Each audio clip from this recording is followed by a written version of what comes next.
Okay, so students, we have finished with the configuration topic finally. Okay, so now let's come back to modern periodic table. In the previous session, we have seen a little bit introduction and all, and there are certain terms that are already familiar with. What is a period, what is a group? Okay, so these points we have discussed last time. Also, one important point that I discussed was the blocks that are there. Okay, in the periodic table is broadly divided into 4 blocks: S, P, D and F. Now students, this actually SPDF block is based on your subshell. Okay, so you all will understand this point as we move ahead. So let's start with the 7.3 topic, that is periodic table and electronic configuration. Okay, students, you all can see here small in the purple box, they have asked certain questions. What is principal quantum number, azimuthal quantum number and all? Which principle is followed for the distribution? So the Aufbau's principle, okay, that we just discussed just now. Aufbau's principle has 3 points inside it. First is energy, then Pauli's exclusion, then Hund's principle. Okay, fine. So all these things they are expecting you all to remember because this is in chapter number 4. Okay, so we have covered all the points. Now let's move ahead. Students, see to it that you all keep your textbooks near you. We are on page number 95. So if I ask you all to mark certain points, see to it that you all are marking the points with a pencil. Okay, just a minute. Okay, fine. All right. Now see, let us just quickly read what is written over here. When Mendeleev put forth his periodic table, the atomic structure was not known. He observed periodicity in the properties. Okay, actually this we have already discussed last time. Mendeleev's periodic table was based on atomic mass. Okay, fine. Then modern periodic table is based on atomic number. So this point we already know.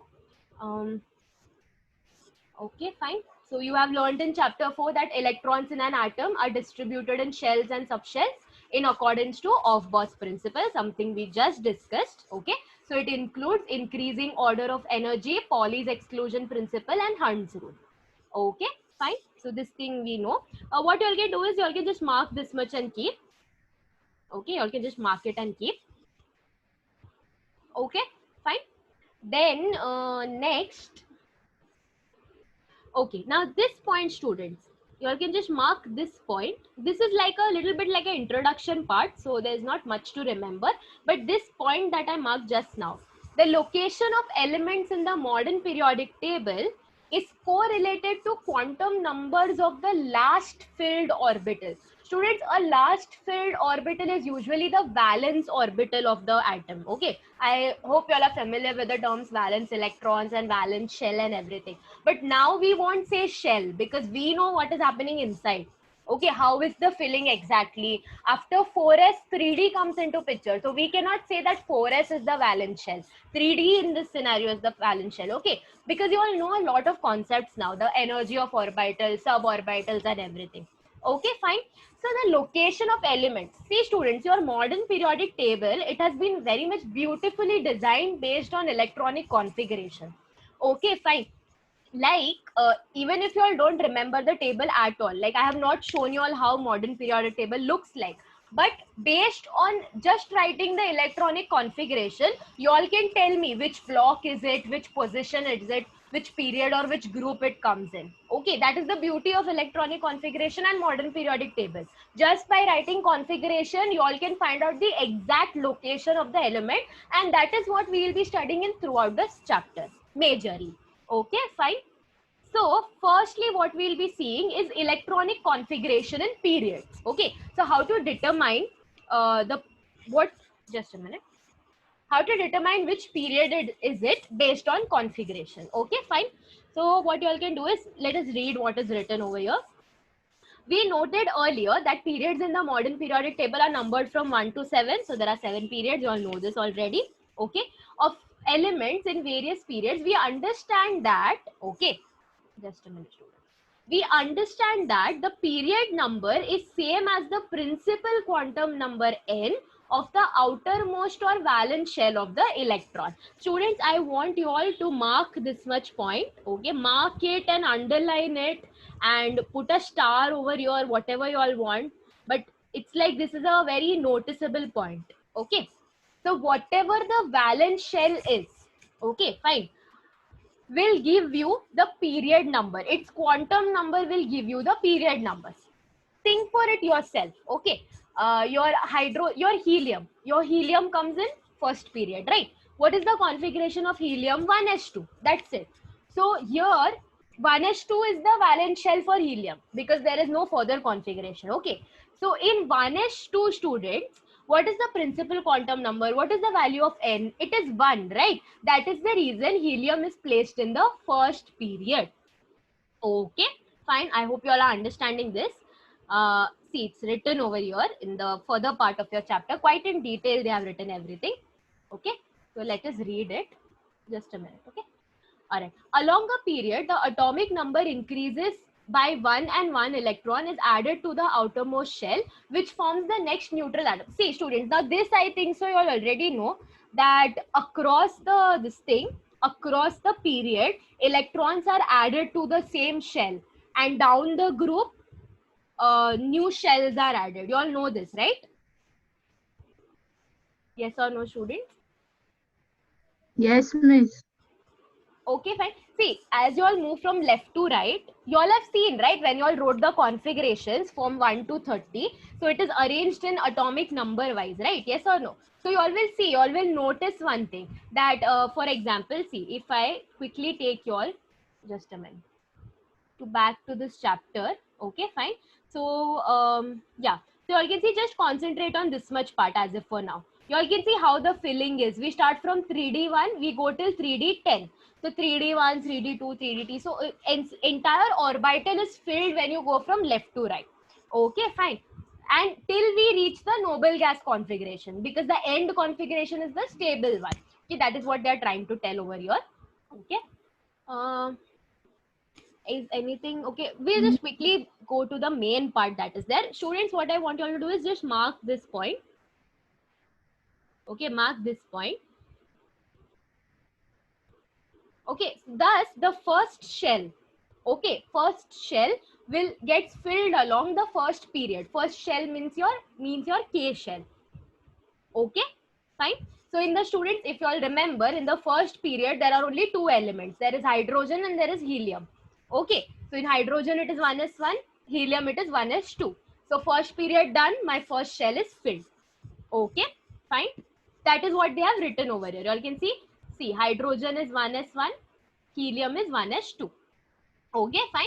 See, if I just keep the periodic table in front of you and explain. Okay, next, see, in the second period, students, okay, let's concentrate on the second period. Second period starts from lithium, right? Yes or no? Students, what is the configuration for lithium? It is 1s2 and 2s1. You all know this. Okay, so we are now entering into the second shell. Now, students, in the second shell, okay, in the second shell, what we have S and P, right? So starting from left, that is from your lithium, which has 1s2. I'll just write it more properly. Wait, it has 1s2 and 2s1. Okay, till neon. Okay, what is the configuration of a neon? Anyone can quickly tell me the configuration for neon? Don't refer your books and all. They all have atomic number in front of you. You all have to just tell me the configuration. 1s2, 2s2, 1s2, 2p6. 2p6. 2s2, 2p6. Okay, very good. So students, you all can see over here, we started from lithium. Okay, in lithium we are introducing the second shell. In the second shell we have s orbital and p orbital. That is what the point is stating, students. When you go from left hand side to right hand side of the period, your configuration is completed of the particular shell. So you all can see we started from 2s1, we have reached till 2p6. Matlab तुम्हारा second shell is now completely filled in neon. Okay, I hope you all are understanding this point. Same goes for the next one. So if I consider for sodium, okay, fine. So sodium में end में आता है 3s1. Okay, fine. So it goes from 3s1 till 3p6 fill हो जाता है. ठीक है? Okay, fine. Let's see what is written over here. Okay, so students, you all seen the explanation for the first period. I hope you all have understood. What you all can do is you all can mark this example also. Okay, you all can mark this example and keep just You all have to read the entire thing obviously, but these are the important points. Okay, let's see for the second period. In fact, the second period is the one that I already discussed. Okay, so you all can mark this point as well. You all can mark the example. Just mark this example. Okay, from here till here. Okay, so you all can see what is written in the mark point. The second period begins with lithium, whose configuration is 1s2 2s1, and ends upon neon, whose configuration is 1s2 2s2 2p6. So the second shell is completely filled in the second period. Okay, fine. Students, see, your principal quantum number is the which principal quantum number you all have to consider in order to obtain the period of the valence shell. So my valence shell in this scenario is the second shell, whose n value is 2. That is why these elements are in the second period. Okay, fine. I hope you all are understanding this. Okay, fine. And then you all can mark this point also. The second shell has electron capacity of 8. Now, students, see, again, this you all are not supposed to remember based on your previous school knowledge. 2, 8, 8. No. Why second shell has capacity 8? Because second shell has s orbital and p sub. It has s subshell and p subshell. S can hold 2 electrons. P can hold 6 electrons. 2 plus 6 will give me 8. You all have to remember it like this. Okay, fine. Alright, I hope you all are understanding this. Next, let us see for the third period. Okay, fine. So students, for the third period, what they have done is, see students, you all can just mark this point. Okay, you all can mark this point till here, till third period. See what is written. Third period starts from sodium and it goes till argon. All right, having the condensed electronic configurations described all together. Now students, please don't get confused because here they have written it in a range format. Okay, fine. Like for example, when we start with sodium, okay, so sodium we will have 1s2 2s2 2p6 3s1, right? Yes or no, students? Until 2p6, the configuration is similar to what? It is similar to the previous neon, previous noble gas, which is neon in this scenario. Okay, you all remember the condensed form that I explained, how to write the condensed form. Okay, so that is what they have written over here. So see students, for sodium, the configuration is like this. Neon and then the extra electron 3s1. Okay, so we start from 3s1 till the time we reach argon. So the configuration becomes 3s1 is it is completely filled. Okay, it becomes 3s2 3p6. Just like how I explained all in the second period. Similarly, that is what happens in the third period as well. Okay, fine. So sodium we start with 3s1. The next element will have 3s2. Then we'll go to the p shell, 3p1, 3p2, 3p6, and by the time we reach argon, it becomes 3p6, completely filled. So that students, they have written it in a range. This is indicating a range. Okay, so neon from 3s1 to 2, 3p 1 to 6. Students, please let me know if you all are understanding till now whatever I'm explaining. Yes, yes. Yes, miss. Everyone, please let me know. Yes, ma'am. Yes, Okay, fine. Students, if you all want me to repeat anything, then please let me know. Okay. Now, similarly for the fourth period and fifth period, so what you all can do is students here. Okay, now till third period, it is not a problem, students. See, if I show you all the modern periodic table, okay, fine. So in my first period, it goes from 1s1 to 1s2, where n's value is 1. That is my first period. Okay, fine. In the second period, it goes from 2s1 until the last one, it is completely filled, 2s2 2p6, and here value of n is 2. Okay, fine. So second period. All right, if I talk about the third one, so in the third one, students, we are going from 3s1, then this will have 3s2, and here from 3p1 to 3p6. Okay, fine. Here my shell number, what is the valence shell? Third shell, whose n value is 3. So that is the reason it is in the third period. Now students, fourth period onwards, okay, fourth period onwards, the things are going to be little different. Why? Because in the fourth period, you all can see there is introduction of D block. Okay, fine. Students, I hope you all remember the bifurcations. Okay, students, please keep your videos off, all right? Okay, so students, here see, if you all remember the bifurcations. So the first two blocks, I think so there is a bigger diagram over here. Okay, just a minute. All right, so see, obviously you all can see it in your, you all can have a look at it in your textbooks. It's on page number 96. Okay, so your group 1 and 2 comprises of S block. Okay, your group 13 to 18 comprises of P block. Your group 3 to 12 comprises of D block. Students, have you all noticed your D block is not present in the first group, second group? Okay, first period, second period, third period, it is introduced in the fourth period. When fourth period comes, my D block comes into picture.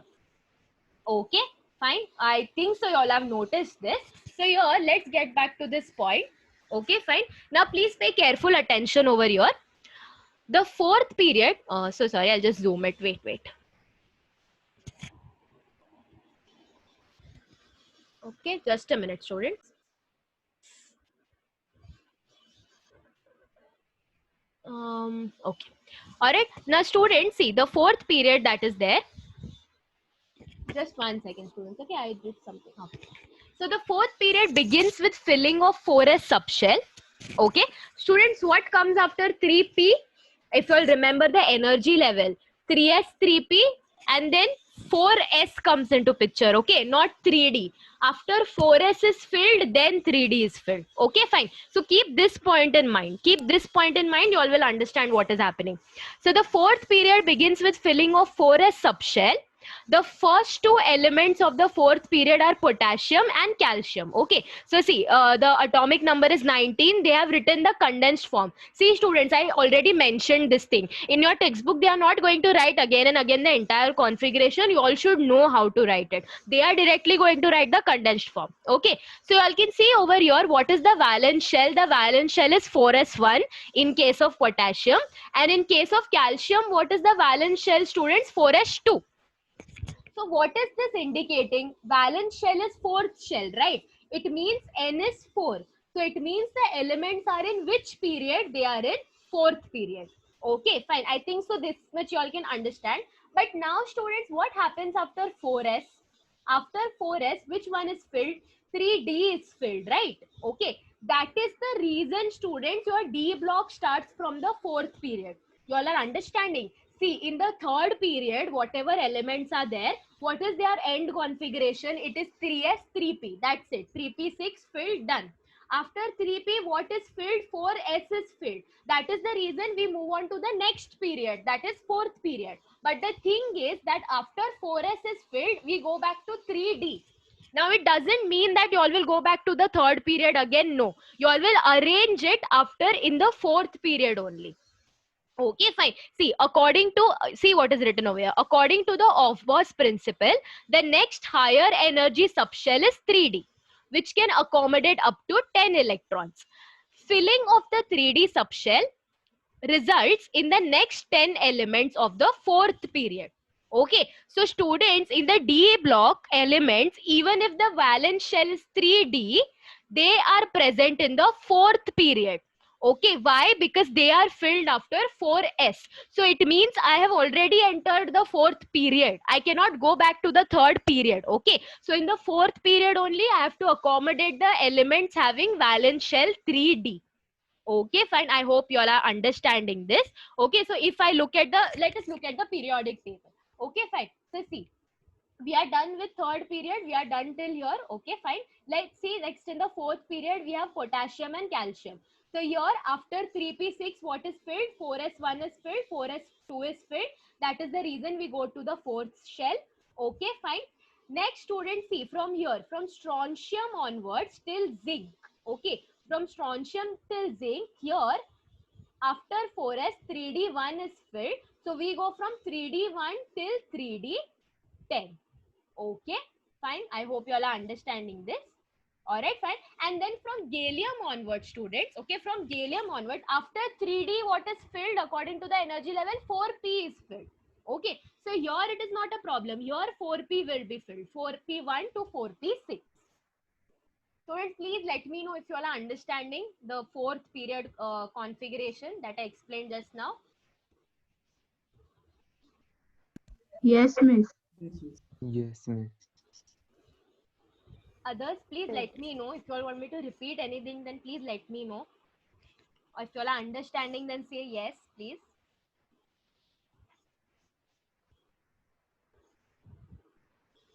Yes, students. Are you all understanding? Yes, miss. Yes, miss. Yes, miss. Yes, miss. Okay. Miss. Yes, Oh, miss. good, good. All right, fine. So if I continue reading, you can see here, see that is what is written over here from strontium. See students, 4s2 is now already filled. So 3d1 until zinc it becomes 3d10. 1 will go on filling. After this, the electrons will enter the subshell 4p. Now after 3d what comes? 4p will come. For the next 6 elements, that is from gallium. Okay, fine. All right, fine, till this last element. Okay, last neon gas. Okay, fine. So the fourth period can contain up to 18 elements. All right, fine. Why shouldn't see your fourth period that is there?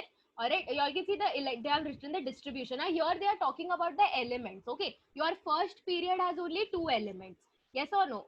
Hydrogen and helium. Your next period that is there, second period, will have how many elements? Can anyone tell me according to this bifurcation? See students, in the second period, what was the valence configuration? Remember that. The valence configuration was starting from 2s1 going till 2p6. Okay, means 2 elements of S, 6 elements of P. 2 plus 6, 8. Okay, in the third period, the starting configuration was from 3s1. We are going till 3p6. Okay, so meaning 2 elements of S, 6 elements of P. So 2 plus 6, 8. So in the second and third period, we have 8 elements. If I talk about the fourth period that they have written over here. So students see, in the fourth period, पहले क्या होता है 4s1 4s2 fill होगा, then 3d1 से 3d10 fill होगा, फिर 4p1 से 4p6 fill होगा. मतलब 2 plus 10 plus 6, 18 elements. Okay, fine. Students all understood, right? How they have obtained the number of elements. Yes, miss. Okay. Yes, miss. Fine, good. Yes. Now let us just quickly discuss the last point. The fifth period accommodates 18 elements as a result of successive filling of electrons in the 5s, 4d and 5p. See students, if you all understood the fourth period, okay, because from fourth period onwards your d orbital is introduced, right? Your d block is introduced. So fourth period समझा है तो आगे का सब same ही है. Okay, except for this one, except for 6th and 7th, because in 6th and 7th the number of elements is going to be more, because here we have lanthanoid and actinoid series which are placed separately. See students, lanthanoid actinoid series matlab as you move ahead, okay, as you move ahead, your f orbital is also introduced, and after 4p then somewhere d your f will also come along in the picture. So when f comes into picture means more elements. Okay, fine. All right. So this is how we can relate configuration to your period number. All right, fine. What we can do is, all right. Okay, let us just quickly say this point. It's in the same topic, under the same topic. In short, a period filling begins by filling of one electron in the S subshell of the new shell, and it ends with an element having a complete octet or duplet. Duplet in case of helium, okay. After helium onwards, it is octet only, corresponding to the same shell. Between these two ends corresponding to S and P subshell of valence electron, the inner subshells D and F are filled successively following Aufbauer's principle. Okay, so if I have to summarize everything, students, okay, whatever the valence shell number is gives me the period number. Okay, fine. Now in first period, the valence shell is going to be the first one, that is with quantum number n as 1. So n1 will indicate, yes Vaishali, you have any doubt?